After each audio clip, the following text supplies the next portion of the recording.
you.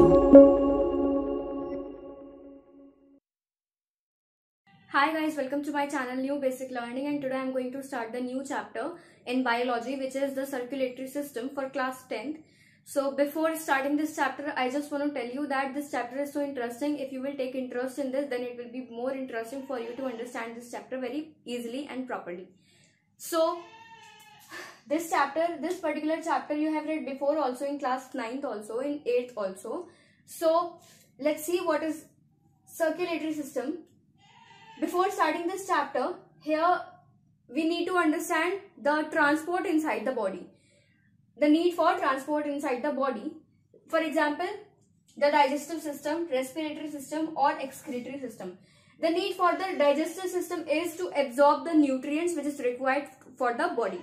Okay, क्या चीज होती है डाइजेस्टिव सिस्टम में? सिर्फ आप मतलब मोटी मोटी बात समझिए, डाइजेस्टिव सिस्टम में सिर्फ ये होता है जो आप फूड कंज्यूम करते हो उसको पचाने के लिए, मतलब एक तरह से जब आप खाना खाते हो तो उसमें जितने भी न्यूट्रिएंट्स होते हैं वो एब्जॉर्ब करता है और जितना भी वेस्ट होता है वो आपका बाहर दे देता है, बाहर एक्सक्रीट कर देता है. तो डाइजेस्टिव सिस्टम में सिर्फ ये होता है, आपका जो फूड होता है वो एब्जॉर्ब करना, जितने भी बॉडी पार्ट्स को रिक्वायर्ड करती है वो चीजें, न्यूट्रिएंट्स, उनको पास करना, और जो आपके बॉडी को रिक्वायर्ड नहीं है उन सब चीजों का एक्सक्रीट बाहर कर देना, ठीक है, जो वेस्ट होते हैं. And the respiratory system, as you all know that you inhale oxygen and exhale carbon dioxide. तो ऑक्सीजन जब आप इनहेल करते हो तो वो लंग्स के थ्रू करते हो, और लंग्स क्या करता है, सारे बॉडी के जितने भी पार्ट्स होते हैं वहां ऑक्सीजन पहुंचाता है, और उसके बाद जो कार्बन डाइऑक्साइड आप एक्सहेल करते हो वो लंग्स के थ्रू ही बाहर एक्सहेल हो जाती है, ठीक है. So this is also important. And excretory system, you all know excretory system में क्या होता है, जो आपका वेस्ट होता है बॉडी का जितना भी वेस्ट होता है वो बाहर निकालने में हेल्प करता है, ठीक है. तो ये सब मैंने आपको एग्जांपल्स दिए एक तरह से, जो आप मतलब जो हमारी बॉडी के फ्लूइड्स होते हैं उन सबको सर्कुलेट होना कितना इंपॉर्टेंट होता है, क्यों इतना इंपॉर्टेंट है हमारी बॉडी के जितने भी फ्लूइड्स हैं उनको सर्कुलेट होना या उनको मूवमेंट होना उनकी, ठीक है. तो फ्लूइड्स कौन कौन से होते हैं बॉडी में?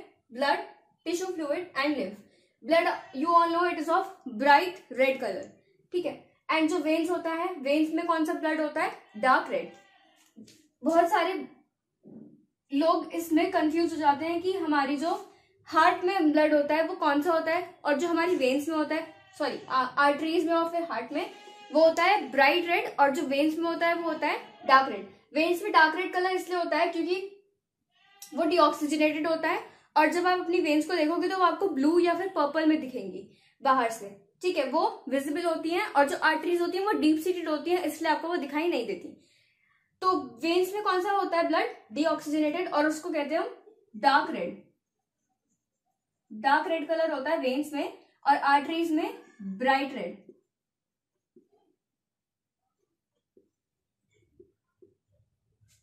ठीक है.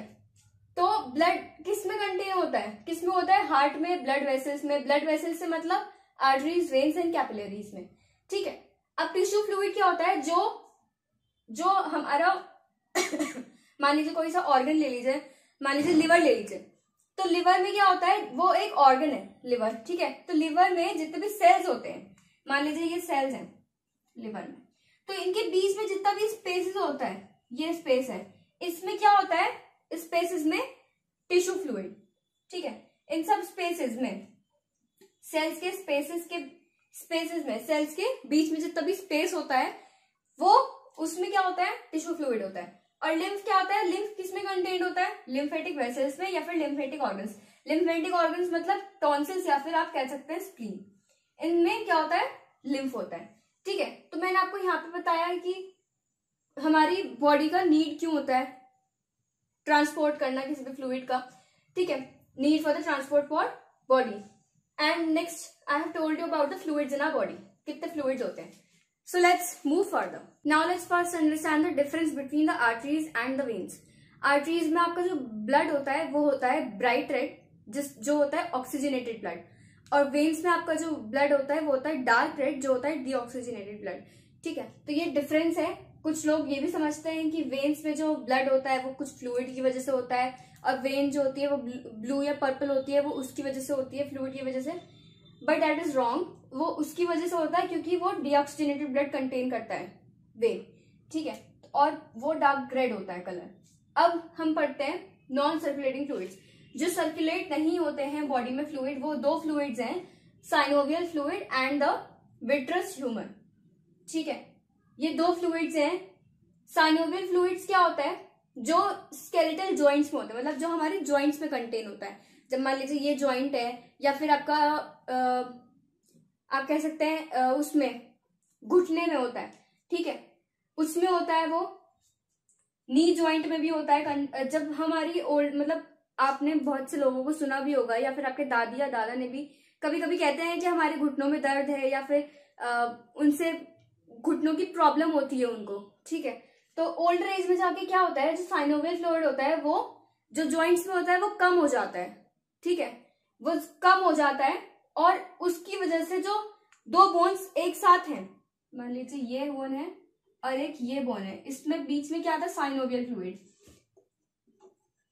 साइनोवियल फ्लूइड, ये क्या है, बोन। तो यहाँ पे जो साइनोवियल फ्लूइड था, अब बढ़ते बढ़ते ये चीज जो होती है साइनोवियल फ्लूइड, ये जॉइंट्स में कम होनी शुरू हो जाती है, ये कम हो जाती है। तो ये फ्लूइड जब कम हो जाएगा तो ऑब्वियस बात है, जब ये कम हो जाएगा तो ये दोनों जो बोन्स हैं वो एक दूसरे से टकराएंगी, फ्रिक्शन प्रोवाइड करेंगी, जिससे कि आपके घुटनों में प्रॉब्लम होनी शुरू हो जाएगी।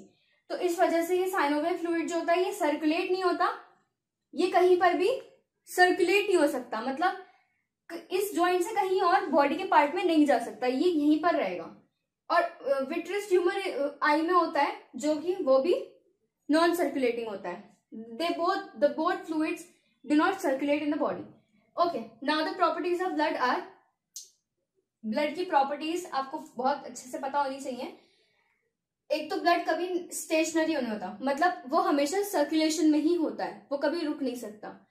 अगर ब्लड रुक गया तो इंसान खत्म, ठीक है। तो ये कभी स्टेशनरी नहीं होता, रुक नहीं सकता, ब्लड हमेशा मूवमेंट में होता है, सर्कुलेशन में होता है। नेक्स्ट कलर इसका ब्राइट रेड होता है, जैसे मैंने आपको बताया ब्राइट रेड आपको आर्टरीज में मिलेंगे, और डार्क रेड आपका वेन्स में दिखेगा।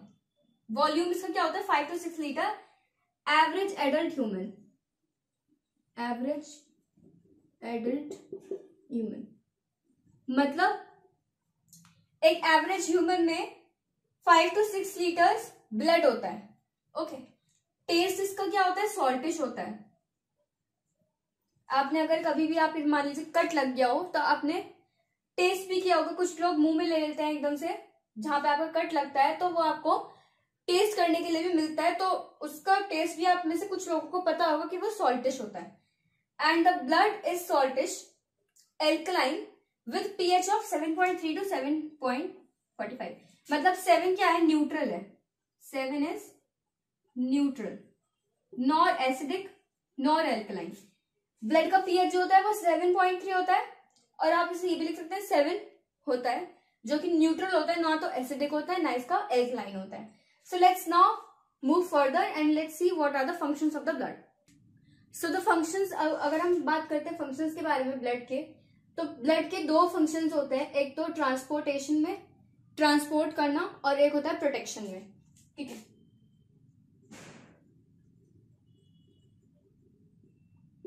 ब्लड दो तरह में आपको फंक्शन करते हुए दिखाई देता है, ठीक है।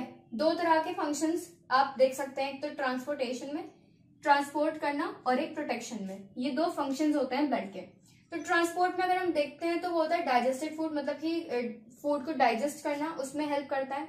Oxygen, carbon dioxide, hormones, body heat, excretory organs, sorry excretory substances. तो मैंने आपको एक तरह से रफ आइडिया दिया है, अब इनके बारे में पढ़ लेते हैं एक एक करके। Now let's see the functions of the blood. Transport, in transporting, okay, functions हम देख रहे हैं, पहला ट्रांसपोर्ट में, ठीक है, फंक्शन का प्रोटेक्शन में हम बाद में देखेंगे। ट्रांसपोर्ट में अगर मैं बात करती हूँ, ट्रांसपोर्ट ऑफ डाइजेस्टेड फूड, मतलब ये ट्रांसपोर्ट में हेल्प करता है, डाइजेस्टेड फूड के ट्रांसपोर्ट में क्या करता है, कौन करता है, ब्लड हेल्प करता है। From the alimentary canal to the tissues, alimentary canal मतलब जहां पे आपका सारा डाइजेस्टेड फूड जा रहा है, वहां से टिश्यूज तक ले जाने तक, वो डाइजेस्टेड फूड को हेल्प करता है ट्रांसपोर्ट करने में। तो इसमें सब्सटेंसेस कौन कौन से आ जाएंगे? सिंपल शुगर्स मतलब glucose, amino acids, vitamin, mineral salts etcetera. ठीक है, ये जो सारे सिंपल शुगर्स हैं, ये जो सब्सटेंसेस होते हैं, ये ट्रांसपोर्ट होते हैं कहाँ से? एलिमेंट्री कैनाल से टिश्यूज तक। Okay, first function is about this. Second is transport of oxygen. अब ऑक्सीजन को ट्रांसपोर्ट करने के लिए बॉडी में ब्लड हेल्प करता है, किस तरह? From the lungs to the tissues. मैंने जैसा आपको पहले भी बताया कि जब हम ऑक्सीजन इनहेल करते हैं तो वो इनहेल होती है लंग्स के थ्रू, और लंग्स के थ्रू ही सारी पार्ट्स में ट्रांसफर हो जाता है ऑक्सीजन। तो ये लंग्स से हर टिश्यू तक पहुंचती है। Next, it occurs by means of red blood cells in the combination with haemoglobin. अब ये रेड ब्लड सेल्स में कंटेन होता है कॉम्बिनेशन के साथ। किस कॉम्बिनेशन के साथ? हेमोग्लोबिन के साथ। In the form of an unstable compound. Unstable compound मतलब oxy haemoglobin, which on reaching the tissues, जब ये पहुंच जाती है टिश्यूज में तो ये ब्रेकअप हो जाती है और डिलीवर करती है ऑक्सीजन। और इसका फॉर्मूला आप लिख सकते हैं Hb+O2। इसका मतलब होता है रिएक्शन, मतलब एक तरह से it can occur next time also, मतलब आप इसे कह सकते हैं रिवर्स। ठीक है, Hb+HbO2 मतलब oxy haemoglobin. So this is about the transport of oxygen. Now let's see transport of carbon dioxide and other terms. Now the third is the transport of carbon dioxide from the tissues to the lungs. जैसे मैंने आपको पहले बताया कि वो tissues से जितना भी कार्बन डाइऑक्साइड है वो लेगा लंग्स के थ्रू, और लंग्स के थ्रू ही एक्सेल कर देगा बाहर।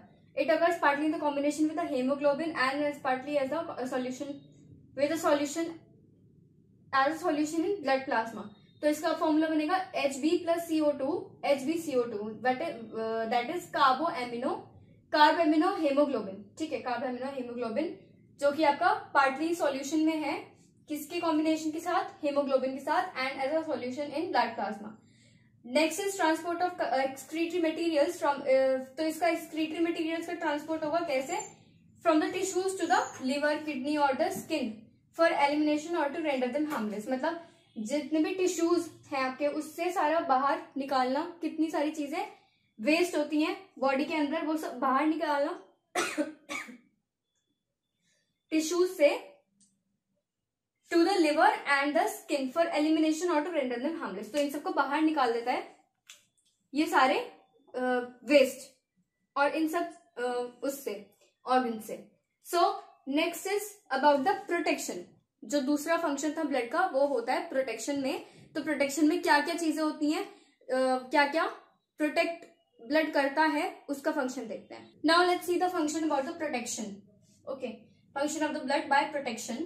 First is blood forms a clot wherever there is a cut in a blood vessel to prevent, मतलब जब ब्लड हमारा क्या करता है? क्लॉट कर देता है उस जगह को। जब आपका ब्लड मतलब कट लग जाता है किसी ब्लड वेसल में, मान लीजिए आपको यहाँ कट लग गया तो ब्लड क्या करेगा? वहां पे एक क्लॉट फॉर्म कर देगा, मतलब वो जम जाएगा ब्लड। तो वो एक क्लॉट फॉर्म कर देगा जिससे हमारा जो लॉस ऑफ ब्लड है, फर्दर लॉस ऑफ ब्लड, मतलब वो प्रिवेंट करेगा फर्दर लॉस ऑफ ब्लड, जिससे ज्यादा ब्लड बहे ना। ओके, तो ये लॉस ऑफ ब्लड को प्रिवेंट कर देता है। Next is entry of causing germs, मतलब डिसीज कॉजिंग जर्म्स। मान लीजिए आपको यहाँ पे कट लग गया, तो जब यहाँ पे कट लग जाएगा तो ऑब्वियसली बात है वो जो जगह है वो थोड़ी सी खुल जाएगी, तो इसमें एंट्री ना हो डिसीज कॉजेज जर्म की, इससे वो प्रिवेंट करता है जिससे वो क्लॉट बन जाए। तो क्लॉट मतलब जम जाएगा ब्लड वहीं पर उसी जगह, तो वहां पर ना तो कोई डिसीज कॉजिंग जर्म्स एंट्री करेगा ना आपका ब्लड ज्यादा बहेगा। ठीक है, तो ये दो फंक्शंस इसके हैं। Next is its white blood corpuscles protect the body from disease by engulfing bacteria which may enter the body. एक एनगल्फिंग बैक्टीरिया होता है जो एंटर कर देता है बॉडी में। ठीक है, और ये होता है डिसीज। ठीक है, disease by engulfing bacteria which may enter the body, मतलब व्हाइट ब्लड सेल्स जो होते हैं वो प्रोटेक्ट करते हैं बॉडी को, जिससे कोई एनगल्फिंग बैक्टीरिया एंटर ना हो बॉडी में, जिससे वो डिसीज पैदा करे आपकी बॉडी में।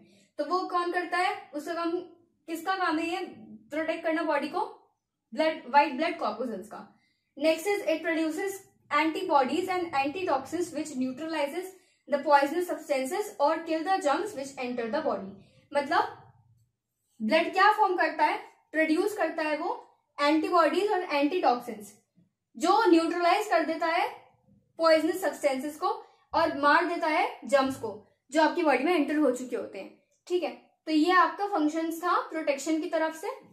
प्रोटेक्शन में क्या क्या फंक्शंस होते हैं ब्लड के और क्या क्या फंक्शंस होते हैं ट्रांसपोर्ट में ब्लड के। So this all we have completed by today.